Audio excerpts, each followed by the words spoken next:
Let's talk about some movies. Absolutely. Yep. Alrighty. Brian, you had a couple of topics you want to discuss. I'll let you start off with your first one. What was your first topic you wanted to discuss this week? I guess I'll start off with something kind of simple and a little bit fun, I guess. And I guess I really love this topic just because I like to look at films from like a narrative and writing perspective, I guess. Mm-hmm. And I always love dialogue in movies. Like I do pay attention to dialogue a lot. Yeah. And I just wanted to make the topic of what is like some like great memorable lines that you've heard in a movie. Like and a lot of things go into it with great lines like context or, you know, situations at hand, and you know, that just calls for a character to say just like this great like this great sentence, or even it could just be a couple of words.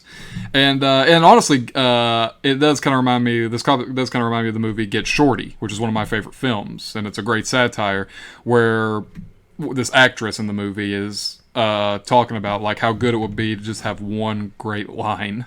Yeah. And so I guess I just thought it'd be a fun topic to talk about. There's tons of them. What's your problem, man? It's a great one. What's that one from? Big Lebowski. Well, I actually love. I guess that's your opinion, that's man. Your opinion, that's man. that's it. Yeah, that's like just your opinion, man. That's just like your opinion, man. Yeah. Well, check it. Like even some of the quips are great too. Like, "Where's the money, Lebowski?" And he's got his head into it, and he pulls them out and goes, I think it's somewhere in there. Let me have another look." Yeah.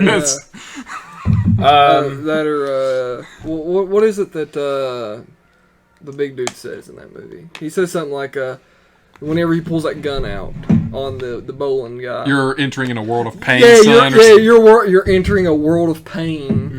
Something like that. Am I the only one that cares about the rules? Am I the only one that cares about the rules? He's pulling a gun out because like a guy broke some kind of rule on bowling. Yeah. He stepped over the line. Yeah, something like that. He says it doesn't count. Yeah, those are funny. The Dark Knight has a lot of great ones. Oh God, yeah. The truckload of soldiers line is scary because it's so real. Right. Yeah, it's all a part of the plan. Yep. Yeah. Some people just want to watch the world burn. Mm-hmm. That's a great line too. Yep. Master Bruce, that's another great one. Yeah. Dark Knight has a lot of great ones though. There Will Be Blood has probably the greatest ending of a film. It probably does. With just so many great lines. Yeah, you're nothing but an afterbirth, Eli. I drink your milkshake. Yeah. I drink it up. Yeah. There are a lot of great lines in films. I could name off top 5 right now. What? Go ahead. Alright, well you got You Shall Not Pass, You Have No Power Here, I'll Be Back, Say Hello to My Little Friend, and My Man. My Man! My Man! My Man! My Man! From the greatest film ever, Justice League. Of course. Yeah. I was going to say it was so good it made me feel rage inside. Yeah. No other film has ever done that, so yeah, that's true. Gotta give it credit. Yeah. But yeah, I do love just really good lines typically, and especially when there's just great context around it. Mm-hmm. Yeah, because when the Joker says that truckload of soldiers line, he's saying it the same day he threatens to blow up a hospital. Yeah. So English MFer, do you speak it? Oh God! Yep. Yes, that's a great one. English MFer, Royale with cheese. Yeah, Royale with this cheese. is Pulp Fiction has a ton. Yeah. Oh God, yeah. Pulp Fiction might be one of the most. Does he look movies like ever. a bitch? Yeah. And it's just that scene, really. Yeah, it's that scene. And the greatest line of all is, "And I shall strike down vengeance upon me those who attempt to poison or destroy my brothers." No, that's not the only scene. Why did you shoot that one part? Why did you shoot Marvin in the face? Well, I mean, there's that one from when Quentin Tarantino's in the movie. He goes, does my garage look like dead blinking storage? Does it say dead N-word storage on my garage? That's the funniest thing, man. Or drops. What was the name of his wallet? Oh, bad MFer. Yeah, he says that's the one with bad MFer on it. Yep. Or what was that? Like, everybody's gonna be cool. We're gonna be cool. We're gonna be cool. Yeah. There's just Man, Pulp Fiction is just a masterpiece. It is. It's a great film. It's probably Quentin Tarantino's like most quotable film. Oh God, yeah. Yeah, which hell, I personally think it's his best. my That's his favorite peak, my to me. favorite has to be Inglourious Bastards. To be honest, that's probably Really? my favorite. And film. Glorious Bastard's funny too. It's good, but I wouldn't even put that in his top 3. Nazis. Nancy. Nazis.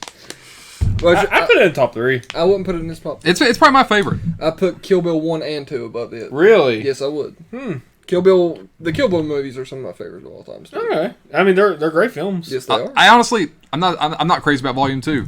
Really? I think it's pretty good. It's a good movie. It is a good movie. It's but more of a prequel than it is a sequel. I think it's a lesser than. Okay. I think it's a lesser movie by Tarantino though.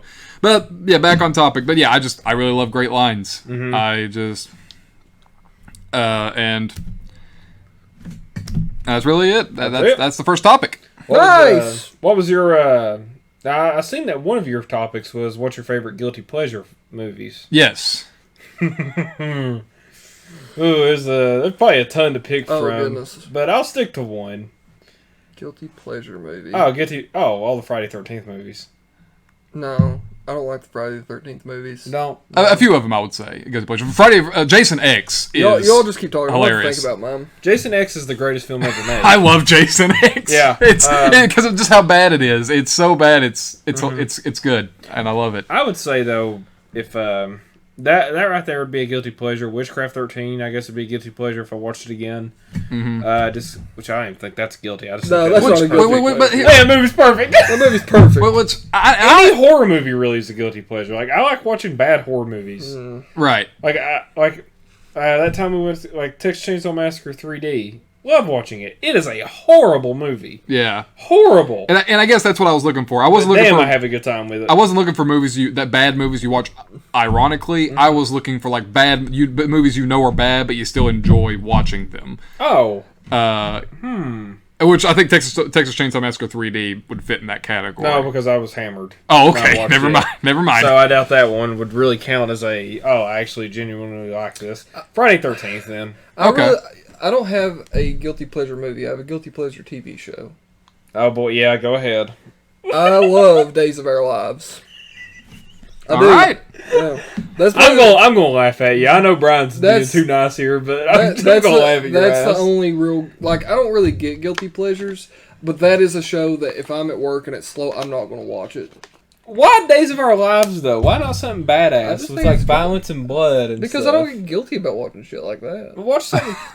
Okay. That's probably the best response. I don't feel guilty about watching that. You know what I do feel guilty about? Watching freaking Miranda with her giant jugs cry to her son about how her boyfriend's cheating on her. I feel guilty that I like that. Do you like the music too? I do actually. Like they start playing. Yeah, and they zoom in on the character's face really hard. You see And the then kid- he walks in and his mom's screwing some other dude and actually cheating on her boyfriend, and then it's dun dun dun, and then to be continued next episode. yeah, and then Yeah, I they love cast that. totally different actors for Yeah, and it's hilarious. I Yeah. love it. I absolutely love It's it. But But they cast an 86-year-old woman as the person who was 26 in the last Yeah. episode. And they're like, I'm your mother. It's like, well, you got old quick. yeah, and I feel guilty because if I sit at work, I can't sit and explain to my boss when he's like, "What the No, you can't. what the hell are you watching?" I'm like, fire me. That's about it. That's all I got for him. And he's like, "No, I have this over you now. Yeah. You are mine." Yeah. And I can't do anything about it. That's why I can't watch it anymore. I'm afraid someone else will come in and find me watching it. Yeah, as you should be. Yeah, I'm terrified of it. I accidentally let it out to you all the other day. Y'all didn't even know about this. No. I was just I actually like Days of Our Lives, and as soon as I opened my mouth, I was like, I shouldn't have said that. Yeah, I looked at you and shocked. Yeah, I didn't know about that, and I'm your brother. So And at that point, I even started watching Days of Our Lives. Still felt awkward, even though I knew you all knew that I like it. I feel awkward watching it around people. You should. I had to Feel guilty. after one episode. I turned it off. I was like, I can't do this. I feel weird. It's like watching porn in front of your your parents walk in. Oh my god. Terrifying. It's terrifying. Is what it is. It's like a It horror sucks. movie. That's all it is, man. You're comparing Days of Our Lives to porn. Exactly. Yes. Yeah. Hey, did you hear Pornhub has they have a premium for free for a month? I would imagine it's because of this coronavirus.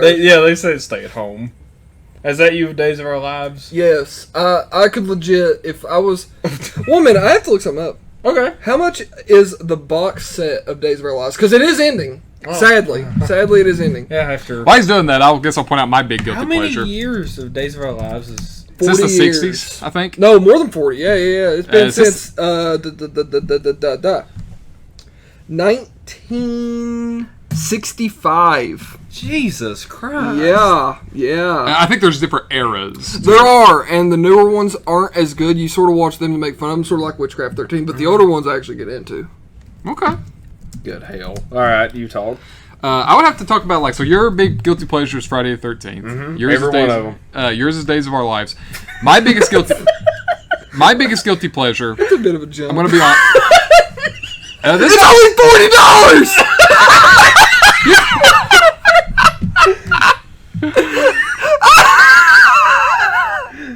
That didn't give me Days of Our Lives. Oh, I'm sorry. That was a book about Days of Our Lives. The complete collection, still 50 years of cinema of Days of Our Lives. $150. Nothing. Absolutely nothing. Who in the blue hell would buy this? I think Jacob's about I'm to. not saying anything. But anyway, Don't judge me. Don't judge me. but I'm like that fat dude you walk in at 4 in the morning and he's got like 15 cakes and he's like eating them. You walk in and he goes, "Look away! Revert your eyes! Don't look at me! I'm a freak!" What's your guilty pleasure there, good sir? my guilty pleasure. Hopefully it ain't no Days of Our Lives. It isn't, but it is still pretty bad. I'm going to be Days honest. of Our Lives like so frowned upon. I tell you what, you ever you ever came across that that one show? Because mine is a show, and it's a Japanese anime, in fact. Then I have not watched it. You haven't, but have you ever watched this show? This kind of show to where, like, you know that there are good things in it, but there are also so many bad things in it that it kind of overshadows it a little bit. Sure. That's what this show is to me. This show is Inuyasha, is what it's called. I thought that was a good show. I've I've heard good things about it. Buddy, you're free. Feel free to watch it. It's on Netflix. Okay. It's the I mean, first. The first 2 seasons I are think on I it. actually watched it as a kid. It was on I did. Adult Swim. Yes, it was on Adult Swim. That's I how I remember first. liking it as a kid. Here's the thing. I got really into it when I was 15, and I was the exact right age to get into it because I'm not going to say what its target audience was, but I feel like 15-year-old is like the perfect age to watch a show like this. It's pretty much about like a young girl goes down a well, comes out, and she's in a fantasy land, and she befriends a bunch of people that live in that fantasy land. It's kind of like it is kind of a romance too because Mario. she falls in love with a You're describing Mario. half demon, half human hybrid. Mario. Here's alright. I'm sorry to interrupt you. Go ahead. Ron. Go ahead. I just found this very interesting. Go ahead. Though you know how I said that complete collection was $150, right? Mm-hmm. That was a audio tape. Listen to this. USA soap operas are not released on DVD. Most have well over 10,000 episodes, estimated of 255 episodes per year, taking a handful off for holidays. Most soaps also, until the mid to late 70s, had their broadcast tapes erased and reused. Those shows are at 98% gone for good. Though there are very few collector's copies, although I understand that NBC does have most of Days of Our Lives. That I thought was interesting, actually. That is actually kind of interesting. Most soap operas that have ever been made are gone. Mm-hmm. That's sad to me. It actually does make sense though because there is so many, I guess. Well, they release almost one a day. Yeah, so I guess That's why the acting's so bad. yeah. It's because you just There's no time to prepare. Get into your character. All right, time to shoot. All right, eat lunch. All right, we gotta hurry. Go. But I'm sorry to interrupt you. that's Go. fine. Become one with your character. 5 seconds later, get to work. But My left Ow. hit's not as big as my right. anyway, I think the worst part about Inuyasha, though, without a doubt, is the padding. Mm-hmm. There's so much padding, so much useless episodes that you can just skip over. And there's I think there's close to 200 episodes in the show. Yeah. In total. So, yeah, that's a lot of wasted episodes and filler that really mean nothing to the plot. Mm-hmm. So I'll have to go back and watch it because I remember as a kid, It's not good. it ain't. It's terrible. Oh, okay. Wow. it's cheesy. No, It it's is. terrible. It's very cheesy. I remember as a kid I liked it, but I was also a dumb kid. I liked it as a kid as well. Yeah. I went back and tried to watch it recently. It's awful. I guess that's part of being a dumb kid. You just like anything. I believed in Santa Claus at one point. Well, you're an adult and you like Days of Our Lives, so As a kid, I hated Days of Our Lives. what the hell happened then? I'm not kidding. As a kid, Well, I've not met a kid that likes Days of Our Lives. That's true. I have. Whenever I was in grade school, one of my best friends in grade school liked Days of Our Lives, and I was like, "You're an idiot." And now I've grown up. And now you've become... I would imagine that he, somewhere in this world, wherever you are, Tristan, I would imagine that he absolutely hates Days of Our Lives now, and I love it. Mm-hmm. How the tables have turned. Tristan, hit me up. Yep, things have changed. Things have changed, and I Yeah. miss you. Okay, if I can say on the Come back to me. Come back! if I can say on the Inuyasha topic here, 'cause we keep getting sidetracked. No, Tristan. Tristan! But It's anyway, Jacob! Come back to me! Love me. but anyway, I will say this: there are good things about Inuyasha. There are things I will acknowledge that are truly good about it. But yeah, just overall though, I can't defend it or just recommend it to anybody or say that it's a good show overall. All I Yeah. can say is that there are good things about it. There are redeeming qualities to it. But every time you come across a redeeming quality, you're immediately reminded of some of the flaws in the biggest of ways. I don't remember much of it. I just remember as a kid. Man is white with white hair. Oh, okay. I don't remember that much. Man with white hair. I remember there was Had no arm. if I remember right, there was an episode where one of the characters was in the forest, and they're like, "Oh, you have to take a right or left," and he took the easy way or whatever, and he got scolded for it. I can't remember much. I actually don't remember that episode. Hell, I don't that know. exists. I can't remember. This might not exist. This might be in Tyler's stupid head. Sure, it probably is. But anyway, should we go on to Yeah, topic? next topic. What's your next one? Your next topic was, what is your favorite, wait, did we already do what's your favorite scenes? No. That was a favorite line. Yep. Favorite scenes or favorite types of character, Brian? Let's go with favorite types of character. Okay. By favorite types of character, I mean like what is like a character archetype, like a type of character you love most in a film, I guess, or in any story really. Mm-hmm. I guess this goes more back into like being, like aware of like just when it comes to just writing in general, I guess, of films. Like I guess the best example I could give is like you got like the like dashing anti-hero, the I get what you mean. the all good paragon, the irredeemable villain. What's yours, Brian? My favorite is actually. I bet I could guess it. Go ahead and guess. I actually am interested in what you think of me. The Sly Devil. Like Sly Cooper. I actually, yes, like the Gentleman Thief. Yeah, the gentleman. Yeah, something like that. The Gentleman Outlaw. There we I go. actually do love those type of characters. I would imagine that's your favorite. That's Kind just me of. guessing. Uh, Tyler, I bet I could guess yours. Can't. Really? Nope. You don't have a favorite then? Don't. None. See? I told you I could guess it. We talked about this earlier. I told you I could guess it. But the only reason I would say I don't have a favorite is because I like whatever the character is to the story that is being told, I guess. okay. And Yeah. I find that just how that character fits in that world.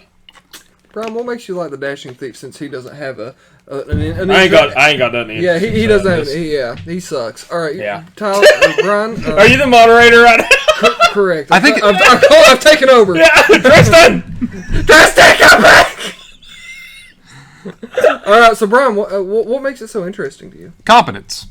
Confidence. What do you mean? Like, I love it when a character is good at what they do. I love it when a character shows that they, and especially because of like just the tension, the conflict it brings when they can't get out of a certain situation. So is it sort of like the arrogance it brings too? Because I always saw Sly Cooper as a bit arrogant myself. Oh god, yeah, he is. So is it sort of like the arrogant confidence that you like so much? I think it's from the sense of just like that they're really good at their job. They have a reason to kind of show. So you like a character that is arrogant, but for good reason. I like a character that is arrogant for good reason, but throughout the story will come across situations where he is outclassed and humbled. Okay. Okay. Because it brings like a lot of good I get that. conflict. Because to that it. happens to Sly Cooper. Oh god, yeah, multiple times. a bunch of times. And we played Sly Cooper whenever we were like real little, so I'm guessing that's the imprint it left on you. I would want to ask this question though when it comes to this. Tell me and I'll ask it. I'm the moderator. Can we please go? Tell me and I'll What? No, Tristan. You gotta stop. Tristan! What I was going to ask, though, is... Alright, when it pertains to that question, though, don't that sometimes then, whenever you see a character... Is there characters you don't like, though? Well, if the character makes sense for the story... Because I remember we were watching Gone Girl, and you said that you hate idiot plot lines. Like, But what happens if that idiot plot line makes sense with the character? Because that's something people would do. I was just about to ask that question. Really? I really do. I really want to ask that because there is times where people are stupid in real life. Yes, Brian, what he said. What does it mean to you? You weren't about to ask that question. What does it mean to you? What does it mean? Keep on doing that. Rub your beard. well, I guess my response Answer, is... Brian. Tristan! I guess my response to that is, and this is like when subjectivity comes into it. Because I hate idiot plots. Mm-hmm. So are they objectively bad? Yes. No, they're not objectively bad. Like, somebody can find something... Which, nothing in film is objectively bad. No. What are you all laughing at? You're over going, yeah. I mean, I'm agreeing with him. Okay. Stroking that beard. But We need to get you a top hat and a suit. And a monocle. Yeah. But Brian, continue. But anyway, I guess just the reason why I hate idiot plots so much is just because if this character just used common sense just for a second, none of this, everything that happened would be irrelevant Could and you give wouldn't me have an happened. example of that sort of situation? Ah, man. Could I give an example? Yeah. If a character's been an absolute idiot and there's no rhyme or reason for it. Because I'd argue sometimes people are idiots in real life. That is true, yes. Stop making fun of me. There are idiots. My beard. There are idiots in real life. I don't associate with idiots in real life, and I don't watch movies about idiots. Brian, you're friends with two of them right here. Yeah. Wait, You don't associate with idiots. What are you saying, Brian? We've yelled Tristan for about 30 seconds here. Yeah.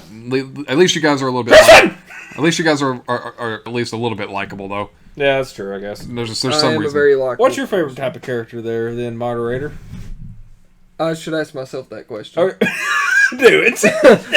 So Jacob, what's your favorite kind of character? Oh, thanks, Jacob.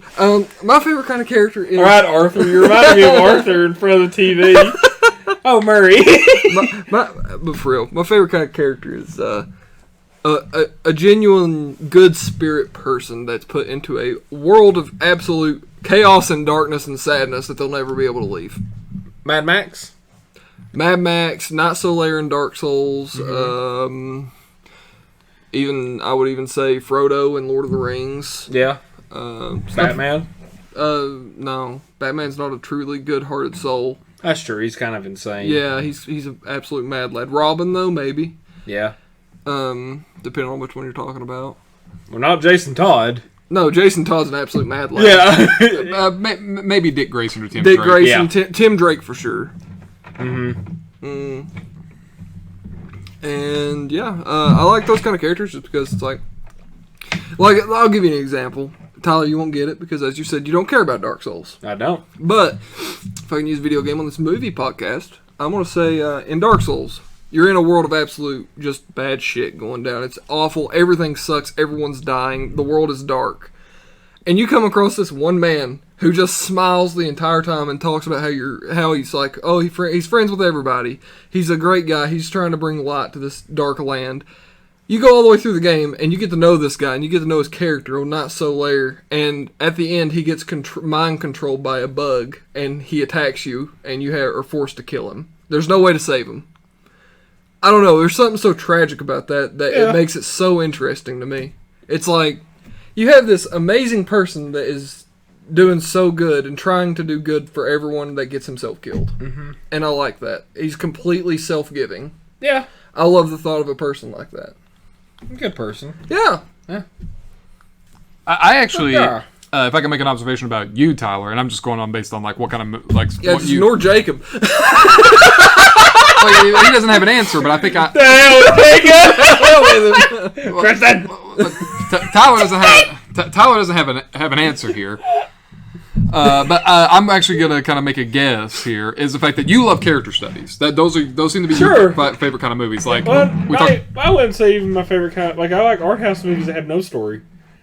but Like Begotten ain't a character study. Unless you're wanting to do a character study about a flower. But you like Joker. I love Joker. Joker, That's a character study. There Will Be Blood. That's a great one. Breaking Conflict Love. Breaking Bad. Breaking Bad. And you seem to love the type of characters that have like good intentions at the start of the story, but just have this big downward spiral as the plot goes on to the point that they're just Irredeemable? these irredeemable I bastards. wouldn't say the Arthur flick. I would. By the end of it. I wouldn't say he's irredeemable. I wouldn't. Okay. Okay. I mean, I You feel can- differently, but There's murderers that get released from prison like every day that try to make better lives for themselves. I mean, Sure. I'm not going to say just because you murder another person. I mean, people are terrible. Yeah, if you murder someone else, that's a terrible thing, but it's not irredeemable. You know what I mean? That's just in my own head. okay.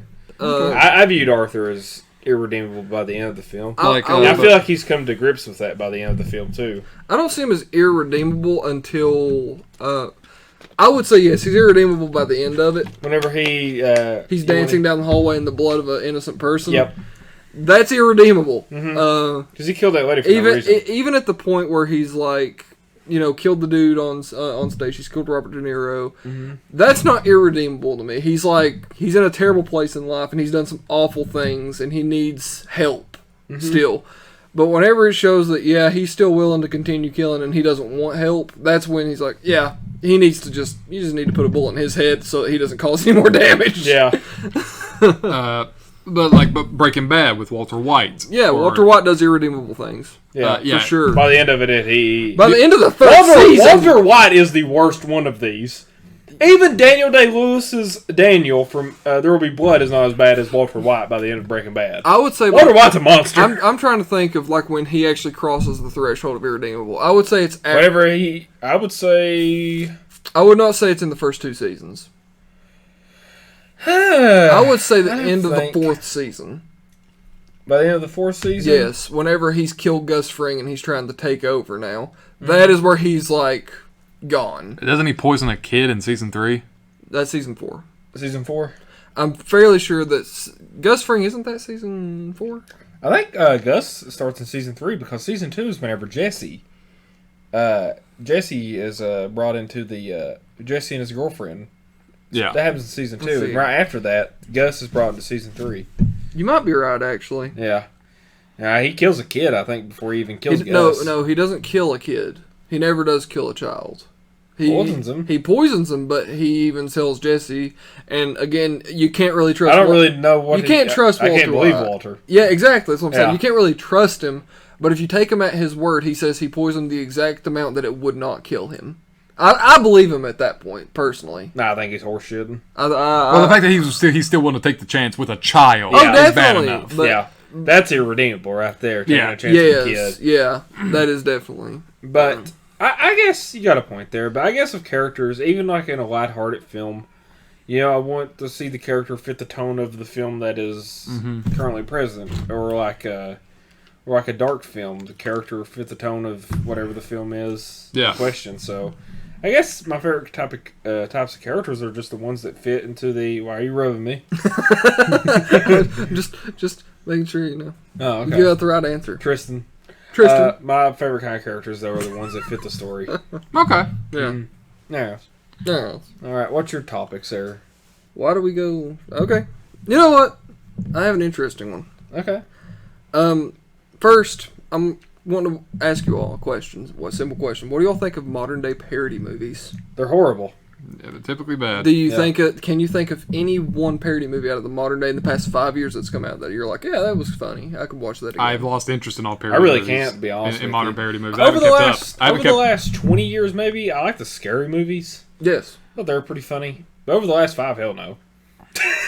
I agree with both of you. Yeah. I can't think of an actual serious parody movie. I'm not talking about like a movie that's sort of like making fun of a certain genre. Mm-hmm. I'm talking about a movie that's purely based to make fun of everything. Yeah. Like Like Naked Gun, Airplane, Not Another Teen Movie, Yeah. Scary Movie. I'm gonna say something very controversial here. Not another teen movie's underrated. Oh no, I'd love Not Another Teen Movie. I really do. That's think the reason I is. put it in my list. I really like Not Another Teen Movie. Yeah. I think I think It's a movie. good parody of like the American Pie genre, Yep, and it makes fun of them perfectly. and it makes fun of '90s culture. Yes, and that's the problem with modern day parody movies. They want to make fun of certain genres, certain movies. They don't want to make fun of the entire culture surrounding it. Yes, Like look at how like Airplane was made. You know how Airplane was even made? They took all these actors, these big time actors from serious genres, pulled them in and said, "You're doing a comedy." yeah, These people have never done a comedy in their life. Leslie Nielsen never did a comedy. He was an action star, but they pulled him in and said, "Yeah, you're gonna be funny," and then they told all of the actors, they said, "Act the way you would in a regular movie that you'd be casted for," and honestly, yeah, and that's what made it so fucking funny, dude. and I think honestly, what you're saying right there, I think is one of the bigger problems with the scary movies. As much as I like the scary movies Yeah. on like a guilty level, Not Another Teen Movie, like you said, does actually make fun of a culture and make fun of a time period. Yeah. Where a scary movie, it just throws shit at the wall and sees what sticks. And scary movie started a bad trend. See, that's what I was about to say. Scary Movie itself, the scary movies were really good. I would even give it up to 3. Well, the third Scary Movie, it was yeah, good. Leslie one- Nielsen's hilarious. 1 through 3 are all good, but the problem with the scary movies, they ruined parody movies. Well, they're doing a parody of another parody, Yeah. pretty much. Like the first Scary Movie parodied a parody movie. Yes. Scream was already a parody movie. I still like the first scary Yeah, movie. the first Scary Movie's funny. Yeah. because moment. Like whenever the dude comes out as gay at the end, the other guy's like, "What the hell are you talking about?" Yeah. He's like, "I loved you." Yeah. But honestly, one of my favorite parody movies, I mentioned it earlier, is Get Shorty. I consider it a parody movie. It's kind of making fun of Hollywood culture. Yeah. And yeah, to me, it's one of my favorite movies. Well, then I take that back. If we're counting movies like that as parody movies, I was thinking of movies that are just purely based in parody. That's what I was thinking. Yeah, but if I were to say a movie, Under the Silver Lake last year was phenomenal, and it's basically a parody movie of Hollywood and the movie business, and makes fun of all that. I consider that parody. It's an excellent I don't film. know about that movie at all. Never Well, heard of it. It's a great film. Is parody I'm the right sure word? it's Or great. is, It's directed by a guy who did It Follows. Oh. which is satire a better word? I'd say satire is more than parody. I'd say it's more satire than parody. Yeah. Okay. I'm talking about parody. Yeah, Like as Weird for- Al Yankovic. As for straight up parody, I've not seen a good parody movie in years. I would say that's- last one we really had was probably actually Scary Movie 3. Yeah. Yeah. That's sad. That's there's really 2003. And there's one scene in it that actually There- truly makes me laugh. There is one parody. I think there's a couple scenes that make me The The laugh. funeral scene cracks me up. I love the funeral scene. I love the part in the White House where. Oh yeah, the White House scene is funny too. Yeah. They're so ugly. Yeah. The old woman in makeup. He starts punching her. Yeah, or this is how we pee. Which honestly, Yeah, this is how we pee. Yeah. Or what about the That's part, how we say. like, That's how we say bye. He's like, don't worry, son. I'll make sure you're safe. And then he accidentally smacks him with a shovel. or the priest that is babysitting him. He lights a candle. yeah, really the only good thing that's been continuously good in parody, it's not even a movie, it's in a TV show, and it's South Park. Yes. No, South Park's a great parody. I would even say That's South Park's satire. Yeah. So, and I would even say, unpopular opinion, it's dropped off a bit over the years to me. I don't feel like it. Well, I will. There was one season that did, and that was the election season. There's a reason that was terrible. But, well, They, I guess they, They didn't see that coming. Well, Well, they hedged all their bets that Hillary Clinton was going to win, so they based the entire show around it. Whenever it turned out Trump won, they had to go back and rewrite everything. And none of it made sense. Yeah. And, But anyway, one great little parody that it did was it did a parody of Shining, where one of the kids' fathers bought a Blockbuster.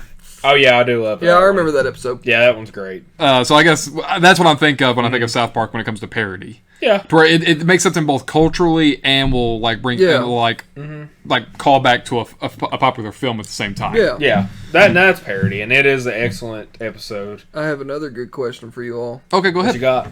What dead actors do you wish you could bring back to play in a certain movie today? Like, if you could think of one, because I've already got mine in head. Go ahead.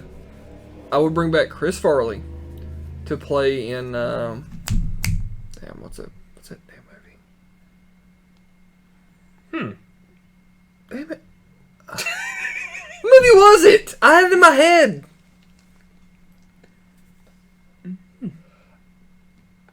Who would Chris Farley be replacing? That's I can't think of it. Give me a minute. Paul Blart Mall Cop. Okay, that actually might work. Weirdly enough. Yeah. Yeah, because the biggest part, I mean, the Paul Blart, whatever the hell the name of it is. Paul Blart Mall Cop. Yeah, they're not good movies. No, And Chris Farley. Farley could carry that movie. Yes, he was in it. Like, even Beverly Hills Ninja is an awful movie. But Like, Chris Farley carried it. Yes, I agree. That's my theory. That is actually- Chris Farley could carry, and I don't believe Chris Farley should have ever been put in a good movie. He should always have been put in bad movies. I actually would have loved to have seen him in a great film. Oh god, yeah. I feel I like think it would have been so interesting. okay, give him one then. But I feel like Chris Farley. It'd be like Adam Sandler who do one every 10 Yeah, years. Exactly, like Yeah. a Uncut Gems. Gems. Yeah, Yeah. But like Chris Farley, I feel like his best acting and his best role in Hollywood was to carry terrible movies and make them enjoyable. And he did. He did amazing at Yep. it. You had, I mean, even though I absolutely love it, Almost Heroes, Beverly Hills Ninja, even Tommy Boy and Black Sheep. I would weren't actually. good. I tell you what, I defend Almost Heroes. I do too. is That movie's great. amazing. The movie's I love amazing. that movie. but it's not considered a good movie. Yeah. It But- isn't. And personally, I think That's another well, great guilty no, pleasure. actually, Matthew Perry carries that movie with Chris Farley. Matthew Perry's great in that movie. Yes, he is. So I'm taking Almost Heroes off. Almost Heroes is a good movie. Don't care. Screw the critics. It's a good guilty pleasure. It is a movie. No, that it's not a guilty may pleasure. not be objectively good, You but just took your own word back. It's the greatest film ever made. Hear me out. Hear me out. What I'm saying is, when I brought up guilty pleasures, was a movie you know is objectively bad, but you still enjoy it unironically. It's not objectively bad. I take it back now. Almost Heroes says it. Anyway, Tommy Boy and even Black Sheep, those two, I don't see them as good movies. I feel like Chris Farley carries both of them. Well, Okay. Him and David Spade, of course, but still. well, David Spade's not bad. No, Yeah. David Spade carried the movie with Chris Farley. Yeah. That's what I'm saying. It's also weird because David Spade has only done one other role that's made me laugh. And What that is was- it? Oh, Joe Dirt. Oh, I was about to say. I don't like Joe Dirt, have you, so- have you ever watched, what's that movie called? Dickie Roberts? Mm-mm. You never watched it? No. It's not good, but Okay. it's funny.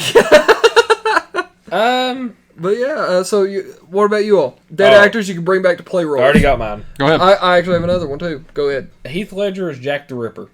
Really? Yep. I don't know why I'd like to see that. I just think he would do a great job. Really? Yep. And Heath Ledger was one of them actors. He was, yeah. He was great, and was. he didn't get to do. I would love to see what all movies he would have done today. I have a weird one that I think both of you are going to be like, I didn't think about this.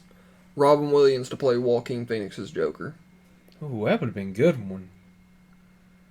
That would have been great. I just thought of actually. that. I was like, yeah, that would have been insanity. Yes, it would have. I would love to have seen The that. failed comedian. Yes. Oh my god. That would have been really good. And Robin Williams is right around Joaquin's age, maybe about 5-10 years older. Yeah. That would have been great. Well, have you ever watched the movie 1 Hour? No. 1 Hour Photo with Robin I've heard of Williams? this. Oh my god, He's so good. he's a serial killer, right? No, he's just a very obsessive man. He basically gets he's one of them people that develops photos. Red Room Boys. Yeah. Yeah. And he gets this photo of his family, and he's so infatuated with this family because he sees how normal they are compared to How him. perfect they look. Yes. And so he becomes obsessed with this family, and he is so creepy in that movie. I think it's his best role, personally. I think it's the best role. Really? His best role to me will always be Good Will Hunting. I just think he's unrecognizable as Robin Williams in 1 Hour Photo. That's true. I would argue that for Good Will Hunting, though. He's not Robin Williams. No, in my head, in Good Will Hunting, he's Daddy Robin. That's Daddy actually- Robin. For real. He's like, I want to give you a hug. I want to tell you all my problems, Daddy. Please. Yeah, he's great in Good Will Hunting. Yeah, he Man, is. Brian, how about yours? this is kind of depressing me because I really miss these actors. Yeah, they were awesome. Everyone's got their time, though, dude. We all have time on the ticker. Robin Williams as Joker was a That great would have been idea. insane, yeah. Man. See, I told you wouldn't have thought about that. No, I would have. Yeah, that'd been interesting, though. Yeah. Brian, how Man, about yours? I don't know, actually. We got to keep the ball rolling, Brian. Come on. Tick, tick, tick, tick, tick, tick, tick, tick, Dun, tick, dun, dun, dun, dun, dun,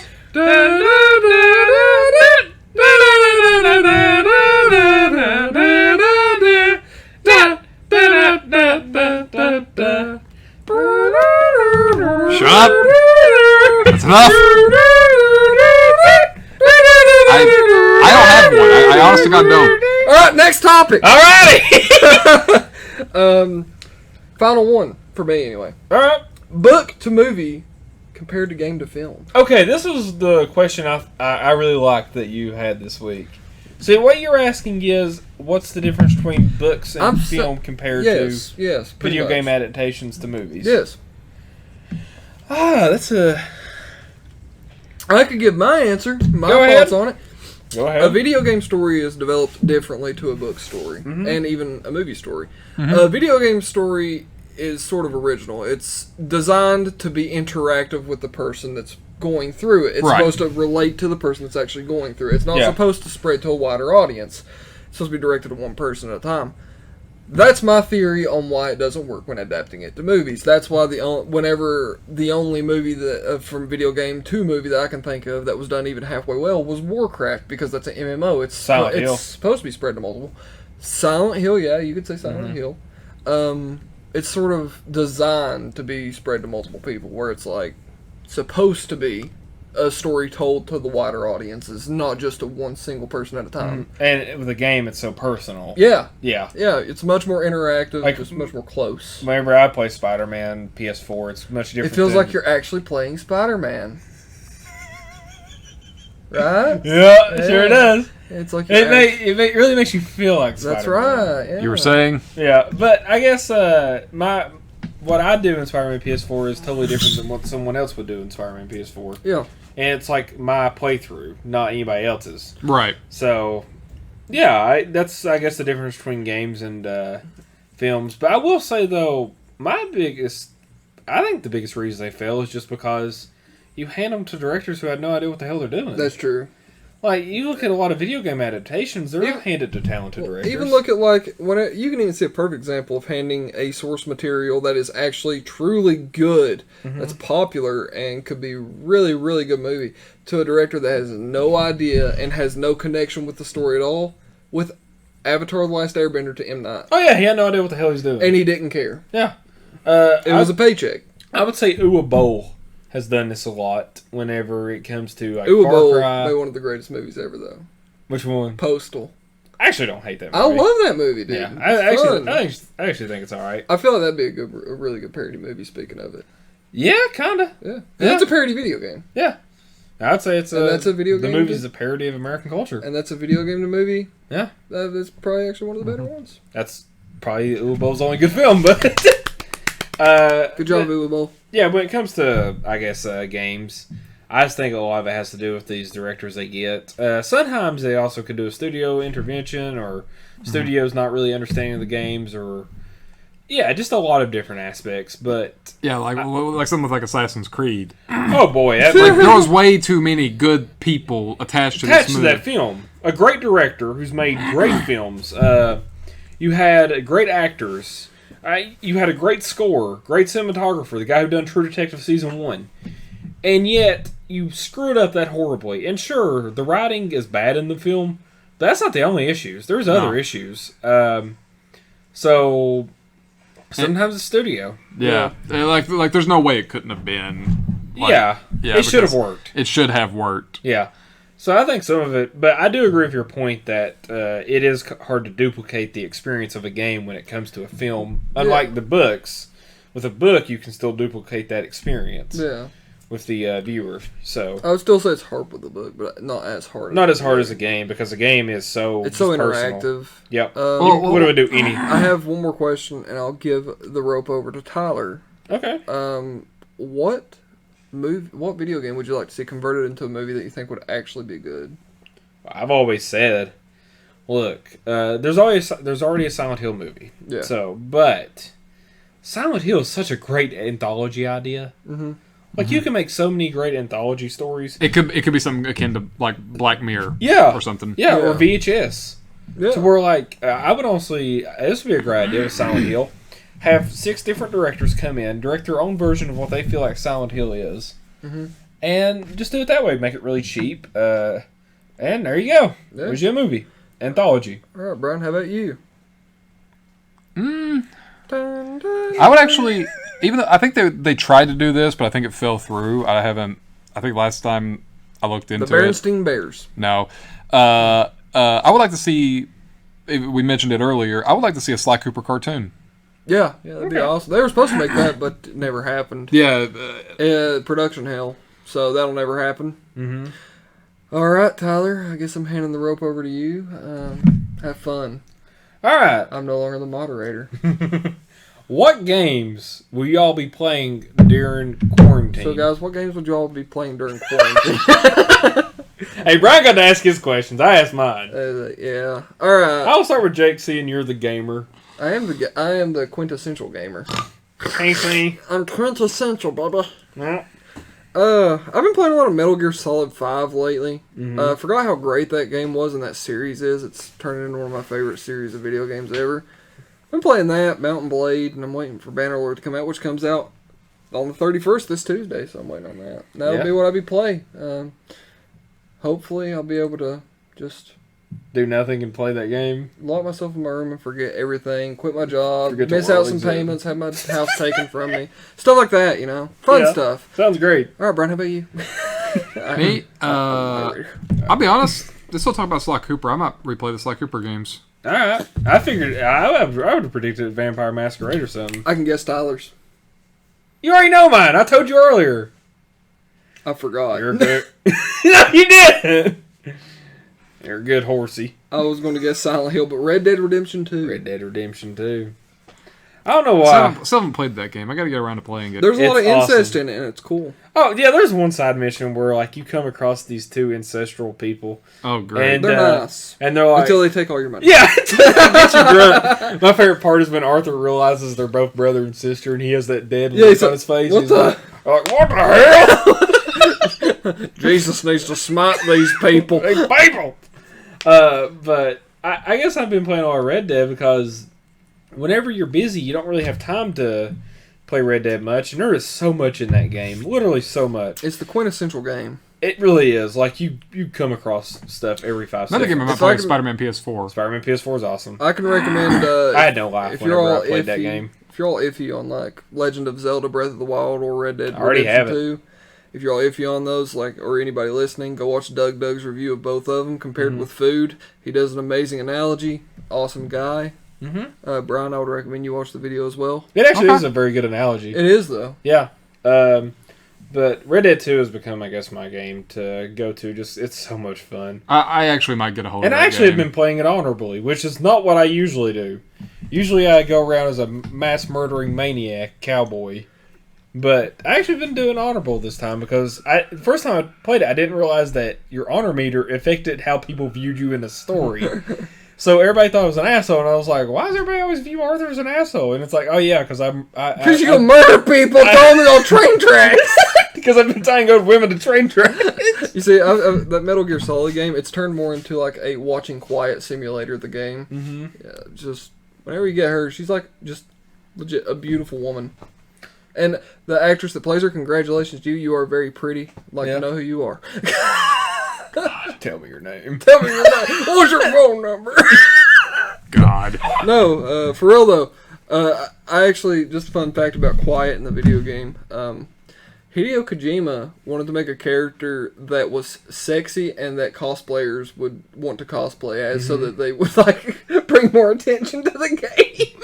That sounds like Hideo Kojima. Hideo Kojima's an absolute lad. Wow. I thought it was the funniest thing ever. Originally, he wanted to make Quiet completely naked, Yeah, and Konami had and that. Konami said no, and he's like, okay, Yeah. I can't do that then. He's kind of hilarious. Oh yeah, I mean the dude. I was about to say genius, but that's not really that genius of a move. It's just, but it is funny. He's an absolute lad. I'll Yeah. give him that. He's awesome. I love Hideo Kojima. I'm a huge fan.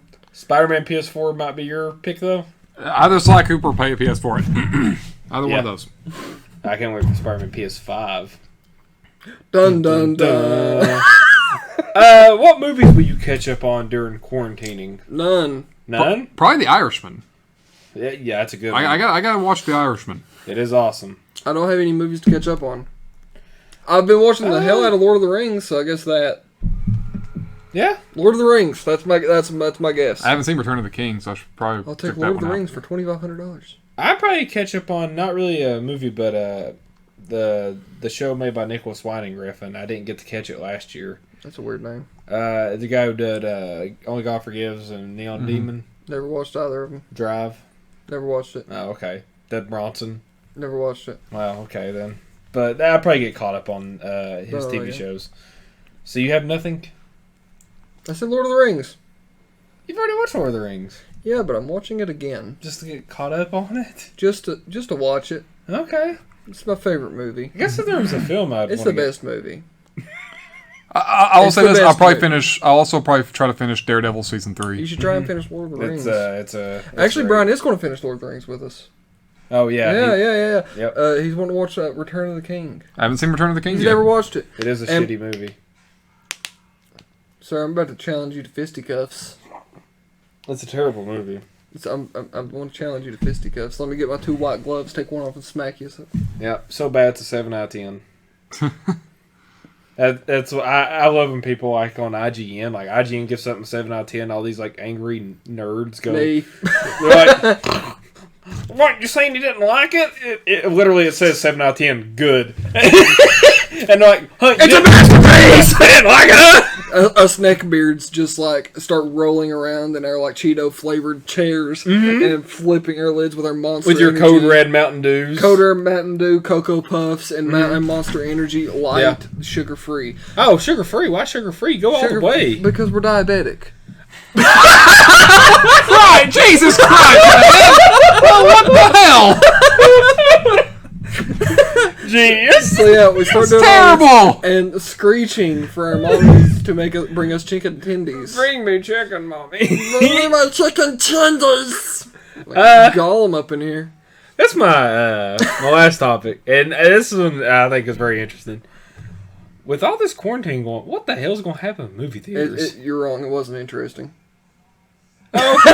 Oh, Brian, how do you think movie theaters will be affected by, and the movie business in general? Have you all It's gonna be seen- quiet for a while. Have you seen what the movie business has started doing? What? They've been releasing release to theater movies on pay per streaming. view. That's why I'm saying. Why? What do you think? Movie theaters are screwed. Movie business, not really. No, well, I was about to say this. Do you think something like do you think some of these movies can make the money from streaming that they can make on digital?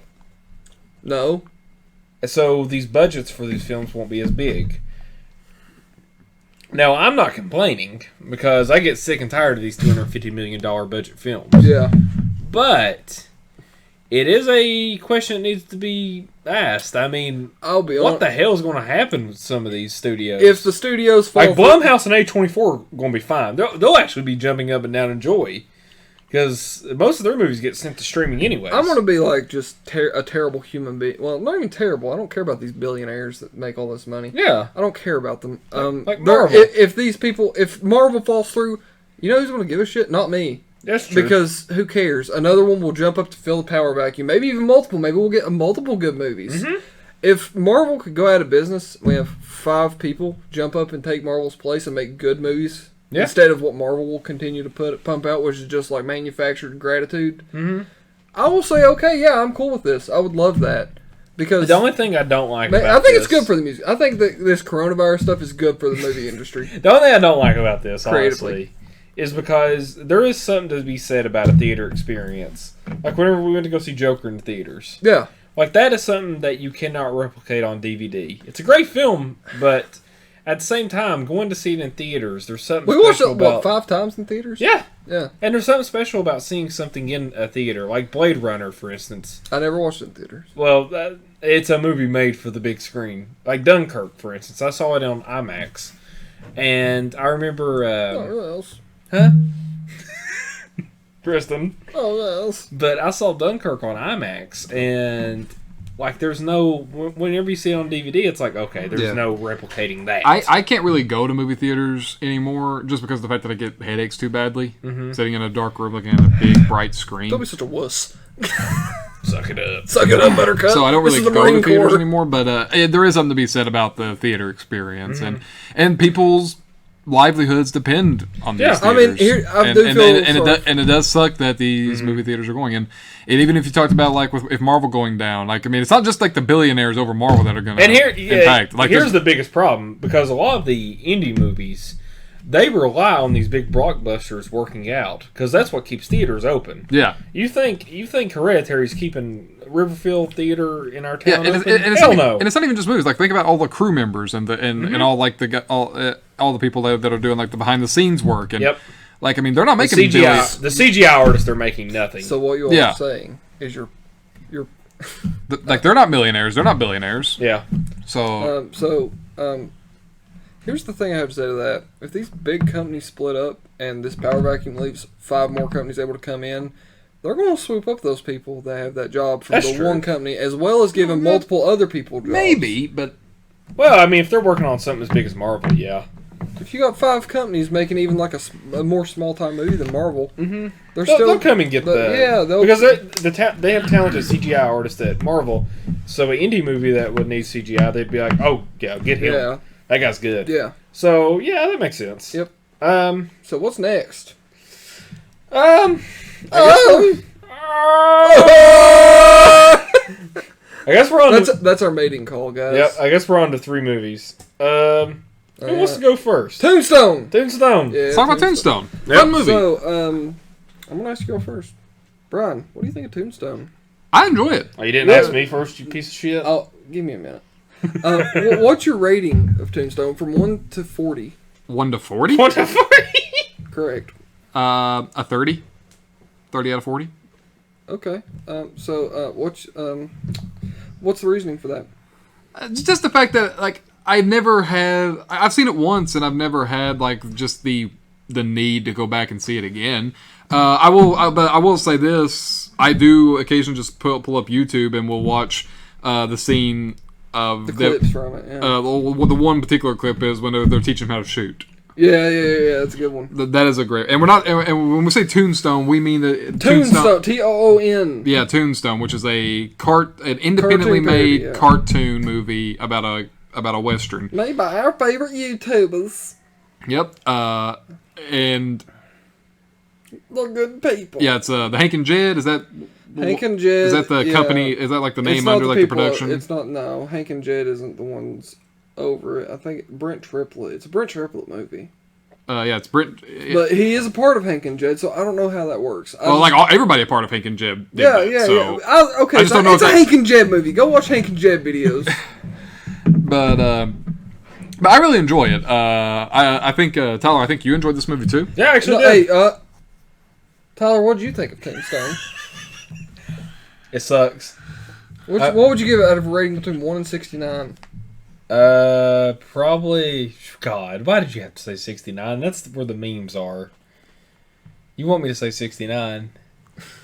I'm probably going to give it a 49. Okay, of that's good. 69? That's a good Yeah. rate. Okay, Yeah. what would you give it that, Tyler? I don't know. It's a good movie. It has my biggest problem with Tombstone, I guess. I really liked watching it for sure, but one, I'm not a huge animation guy. That's a me thing. You fool. Yeah, I know. Next. I know animation's a big thing to a lot of Next. people. Let him talk, man. I will never let him talk. Hurry up! Dun, dun, dun, dun, dun.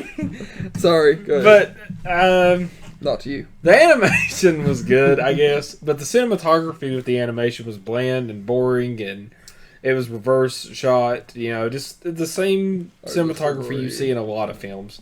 But as for the animation stuff, that's good. And I would say it's obviously hilarious. My favorite scene is probably the shooting scene where they're teaching. I don't know what's your problem with the chalk wagon? I thought it was dumb. It is dumb. That's the point. I didn't like it. I don't know. I thought I don't think that's a chalk wagon as they're blowing the town apart with laser Yeah. beams. I don't know. I don't think that's a chalk wagon. I don't know. I just didn't think that was as funny. Next movie, if you're done talking. McConaughey horse was pretty Oh, good. McConaughey. McConaughey was pretty good. Matthew McConaughey. Yeah. You don't put that dead body on me. Just put it on the... Oh, wow. Wait, am I just Alright, a we'll horse just put it now? on the human then. We'll just put it on the human. Yeah. I'm just a horse now. So He that goes, can we put it on the buffalo? He goes, me will ask. Look, I had to search and try to find that movie, and I could have given you my account password well, and stuff. To I let you watch have it for Amazon Prime, so that's where I finally found it because I didn't even expect it to be on Amazon Prime. free. It's on Amazon Prime. It is. For real? Yep, that's where I watched it. I bought the movie twice. Didn't realize it was on Amazon Prime. It's on Amazon Prime. Either way, I don't care. I'd buy it 5 times. I want to support those guys. They're awesome. Yeah, you can tell there's passion. In that It's a passion project. Yeah. That's all it is. It's them. The entire time. The only reason they made the movie is because at this point in their careers, they didn't have the time and the effort to be able to put into these little cartoon shorts. So they were like, well, what we'll do, we'll work on a movie on the back burner while we make our, our video game videos for our main channel, which is their prime source of income. And we'll release this movie, and that'll make up for it. That was the entire reason for it. I really. thought it was a good film. I thought that, for the most part, it was really well made. So I was actually surprised I really liked it, but it feels something you would not be surprised to see on Adult Swim. It's a really good thing that like you can have it like in the background while you're doing something, and you'll hear a funny joke every once in a while and be like, "Oh, that was good." Yeah. Well, I think it's actually one of my favorite picks you've made for movies. I actually really like Tombstone. Again, I did not expect me to like it as much. But you gave it a measly 49 out of 69. 49 out of... You want me to give it a 59 out of 69? That'd be good. You want me to go all the way? Go all the way. Are you desperate to go all the way? 69! Yes! Next! Alright. I guess I'll talk about my pick, The Invitation. No, I wanted Brian to talk about his pick. Too bad. You shut up. Alright. I'll ask Brian first. What did you think about The Invitation? I really enjoyed it. It is a good movie. I will admit I zoned out a lot in the first half of it, a little bit. I was just kind of like, give me.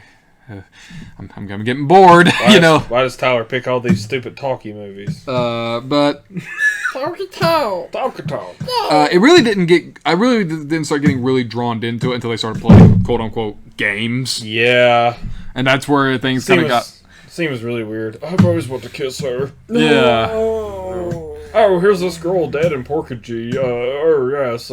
It's how I found my religion. It's beautiful. No, it's not. Yeah. I don't want to watch a little girl die. This is weird. Freak.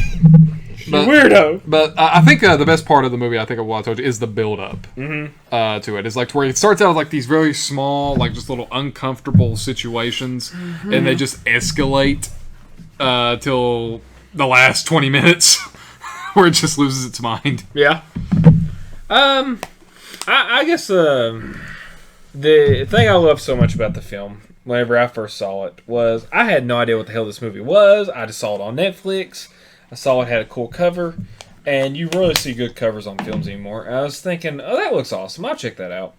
And for the first half of it, I was thinking, well, this is very interesting, because this is a very interesting character drama. Like, these people are not really part of a cult or anything. Like, this guy is clearly insane because of everything that's happened to his past. And, well, because they do set it up well in the film that basically his wife, their kid passing away, I felt like the trauma of that is him having, like, over-anxiety about everything going on in the house that night. Yeah. And then the shit hits the fan, and you're like, oh, well, shit.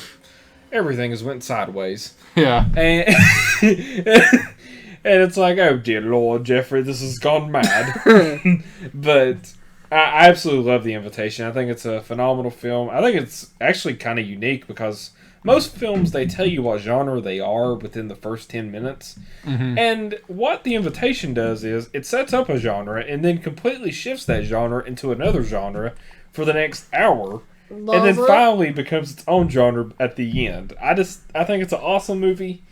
I think I think they're honestly, why is there not more movies like this made in Hollywood? I mean, I know why. It's because it takes effort, but I don't know. I think this film's phenomenal. It sounded like a news person's laugh. Like it's a forced laugh. What? When he goes, it sounded like a. Didn't mean to, but okay. What, did you mean for it to sound more sincere? Do you hate those people? I do. But anyway, I would actually. Kristen works on news now. No. But I would say that my only main complaint that I mentioned in the movie is probably just the main ending, where it shows the all like the red lanterns that are across that hill. Just because of the fact that where like it just kind of didn't make any sense, like from a storytelling perspective, like this cult convinced that many people to kill their friends and family. And I went back and looked at it though. It is only 9 lights, which is probably equal to like 57. And look, cults do that. The Heaven's Gate cult convinced 56 people to drink the Kool-Aid. or Waco. It ain't full of poison, we promise. No, because they all dressed up in the same clothes and everything, and they're like, "Oh, today's the day where we're becoming one of our god." You know what's sad? What? Is that they did become one with our God and we're still stuck on this earthly plane. Oh, Just yeah. in our mortal coil. Oh, are you part of Heaven's Gate, and you're just depressed and they're up join there. them? And they're up there. Yeah. But I would totally disagree, just because the Colts have done that in history. I mean, that's a very... But it was all of LA that it was saying that it was converting. No, only nine houses on the Hollywood Hills. But It seemed like a lot more when I watched it. it does feel like a lot more, just because of the way the shot is framed. It's a meant beautiful like, shot. It's meant to be like a monster film almost. The way that's like shot is like, this is horrifying. But really, Yeah. whenever you look at it, it's like, okay, that's about 9 houses. Yeah. Fair. Not counting this one, that's 10 houses. So, But I guess it was just a leap for me because I don't know, because the whole I don't know. It just well, the film is very. I didn't buy it. The film is very is very bottle, like it's a bottle film, in that it takes place in one location. You're following all these people in this one area, and at the end of the film, it shows you this whole thing of like how this affected others. So I guess I can see. Your point. For me, it worked because Colts have done that before. But as for like a film and it meshing with the kind of film that you've already been watching, I can understand that perspective of how that could throw you off a little kilter. Yeah, just felt like a leap in logic for me. Yeah. What's your thoughts on The Invitation? I wasn't interested in it. Really? Oh wow. Okay. We're gonna be up your alley. I did too. By the end of it, whenever the shit hits the fan. When the shit hits the fan, it was fun, but I mean, it was really. I enjoyed it. Yeah. I enjoyed the last half of it, but I went into it not expecting much. Got semi surprised, and I came out thinking, "Oh, it's a solid 7 out of 10." Yeah. It's a good movie. I don't have a want to watch. So it what would you again. give it out of a scale of 0 to 69? I give it a solid 48. 48? I give it a 48. What about you? I'll give it an 8 out of 10. No! Out of 69! Out of 69. I'm not indulging This is this. official. 0 out of 70. There we go. Official grading scale. 60. 60? You don't give it a 69 out of 70? No. Okay, I'd Fine. probably give it a 1 to 69. out of 69. I'd probably give it a 67. Really? Yep, I love The You Invitation. wouldn't give it the full on 69? I wouldn't give it the full on 69. See, the And my only problem with The Invitation is that some of the dialogue early on in the film is horrible. Oh god, yeah. Horrible. Oh well, we just meet. Oh, how you been, friend? It's like people don't talk like this, but the actual story I think is very intriguing. It felt like one of those type of things where it feels like the writer is trying to make like natural dialogue and failing. Well, you know what's funny? You know who the writers were of The Invitation? R.I.P.D. The bad Ryan Reynolds movie. Green Lantern? Okay. Yep. Which was weird because this is actually an interesting story. I guess I actually haven't seen R.I.P.D. Oh, it's terrible. All right, we'll move on to the next film. Brian, I feel like you have picked the best film out of all these. So, including mine, You offended me, sir. you like Fight Club more than Tombstone, don't you? You like Fight Club more than Tombstone. I put them on equal ground. Oh my god. Okay. Okay, that's fine. Again, for me, You're more of an animation guy. I'm more of an animation no, guy. I'm more of an entertainment guy. Fight Club and Tombstone are just as entertaining. Yeah. Okay. We better hurry this up. Yeah, Brian, Fight Club! One of my favorite movies of all time. I would put it top 10, top 5 somewhere. 1 to 69. Not indulging that. I don't know when I'm getting Fight Club. It's getting the full 69. It's You a perfect pass up score. a 69 to watch Fight Club. Fight Club's getting a 69. Okay. It's straight up getting a All 69. right, Brian, go. Yeah, just to me, I just love this movie so much. And it's one of those movies where you can't really give the definitive reason why you love this movie so much. At least for me. I feel like I can. Like the performances are great. The directing style is It great. sounds like you're giving the reasons of why you think it's so good. You know I like the theme of it. Of like these guys that just feel like they really don't have any problems at all, but they think they do. One of them One does. thing about this movie I don't understand. The guy with testicular cancer. Yes. He has the issue. There's one thing I Yes. don't understand about this movie. How is it supposed to be compared with toxic masculinity? The whole entire movie's about men feeling Inadequate. about themselves. So they start this whole entire group to where they can feel That's not they toxic can. to me. It's you not. start- It's not. No. Okay, I get what you're saying, and it's not toxic to do that as a man if and you're do gonna start a masculine fight, if you're going to things. start a fight, Sure, club that's and not fight to- each other. I That's agree. not toxic. I agree. But it gets toxic whenever their toxic Whenever masculinity it's bombing people, Yes. that's terrorism. That's not toxic masculinity. It is driven by something though within their toxic masculinity. That's the way I always Like, view the film. like when It's like they're wanting to show I like view that- we're bigger, you know. I don't feel like it's a we're bigger thing. I feel like it's more of a we're trying to find a purpose in life.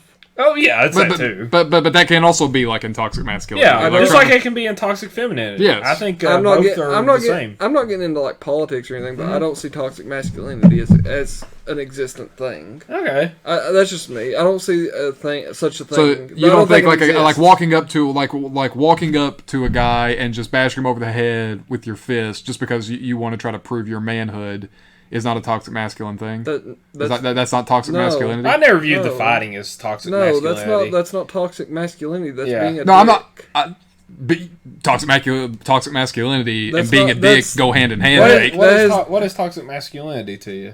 It doesn't exist. It doesn't exist. No. What about toxic femininity? It doesn't exist. Okay. I mean, No, Then I can see where you're coming from. there are females that are terrible human beings, and there's males that are terrible human beings. They Yeah. might do it in different way. They do the same things. They do in different things to try to ways. prove to themselves that they have an identity of some sorts. Okay. People will label it as toxic masculinity Mm-hmm. or toxic femininity. There's no such thing. Okay. I mean, To me, that's okay. just I me. disagree with you, but okay. I mean that's wholeheartedly. I can- I can disagree with see- you wholeheartedly, but okay. That's, I can see your point though, because you're basically people are trying you're to describing- confuse the term of masculinity and femininity with them being lost in a world they don't understand. Okay. That's me. You're basically describing toxic masculinity and femininity, but you don't view it as that. No, it's In not. that- in it's that not you true masculinity Okay. and femininity. Yeah, It's, what you're saying though yeah. is you're describing it as something that people do something the same, just where they might do it in different ways. But it sounds like you're describing the behavior of it. You just don't like the term that is with it. I don't. More or less. It's not. It's not even that. It's that. It's not that it's. It's not like you're trying to prove that you're masculine. Because, Yeah, but that's what they're trying to do in the movie. But that it doesn't mean they're. But that's not them being masculine. That's them being a terrorist or a terrorist cell. Yeah, but they're being a terrorist cell by trying to prove their masculinity, though. But that doesn't mean it's I'm toxic just gonna let you all masculinity. go on about this. Like again, I don't want to get. I don't want to get into like this political game or stuff. You brought it up, dude. Well, I mean, look, if you have that thought about it, that's fine. I Hell, just don't see that as true masculinity. I Masculinity. I would say the film also explores Yeah. the same things Let's that make- you're saying too. Yeah, but I don't see it as okay. masculine. Yeah. That's not masculine. It is also terrorism. Even females have to find their own identity, and Sure. just because that they don't, as for me, I would describe that as toxic femininity, the ones that takes the Okay. things too far, and I would describe the same thing with males, Okay. with toxic. to try to show masculinity. to try to show that they're a strong female or that they're a A strong male. Yeah. Yeah. Okay, I get that, Mm-hmm. but again, I don't see that as being masculine or feminine. I see that as being like cowardice, of that like they're afraid of themselves. Yeah. That's just me. I don't like labeling it to make them feel good. I understand. I mean, that's just me. Yeah. But with Fight Club, I do think it is an excellent film. That It is. It explores so much Deep about themes. the psychology of a person. Yeah. And it also is Fight Club's almost like a parody on consumerism and all these things that we need to make ourselves feel good. Yeah. Right. Whether it's the new pair of clothes you need to wear, or the fact that there's a Starbucks cup in every shot. Well, it's a joke on it all. It also has like this sense of just like because these guys, Tyler Durden himself, to where like this is a guy that actually has like a decent life, but just because I guess he's just bored. Mm-hmm. Yeah. He feels the need to have this like not feels the need, but he just feels like this need to just want to like go out and do these terrible things. Mm-hmm. For no other reason other than just the fact that he didn't have the life that he just wanted. Yeah. type of deal. But I love the movie. I personally do. I think it's a masterpiece. It is. Same here. It is. It's up there with Taxi Driver to me. Yep, it's one of the greatest Taxi films ever Driver, made. Joker, Lord of the Rings is up there with It's it. my favorite David Fincher film. Yeah. But I figured we'd go ahead and give our ratings for Fight Club. 10 out of 10. 10 out of 10. A 68 out of 69. I'm giving a 69 out of 69. I think that's about it. You want to sign us off, moderator? Well, this is Jacob, aka the Lonely Lunchbox, and we're heading out of this joint. Yep. Peace out, biatches. Bye, Tristan. See you guys later. Chance to come back.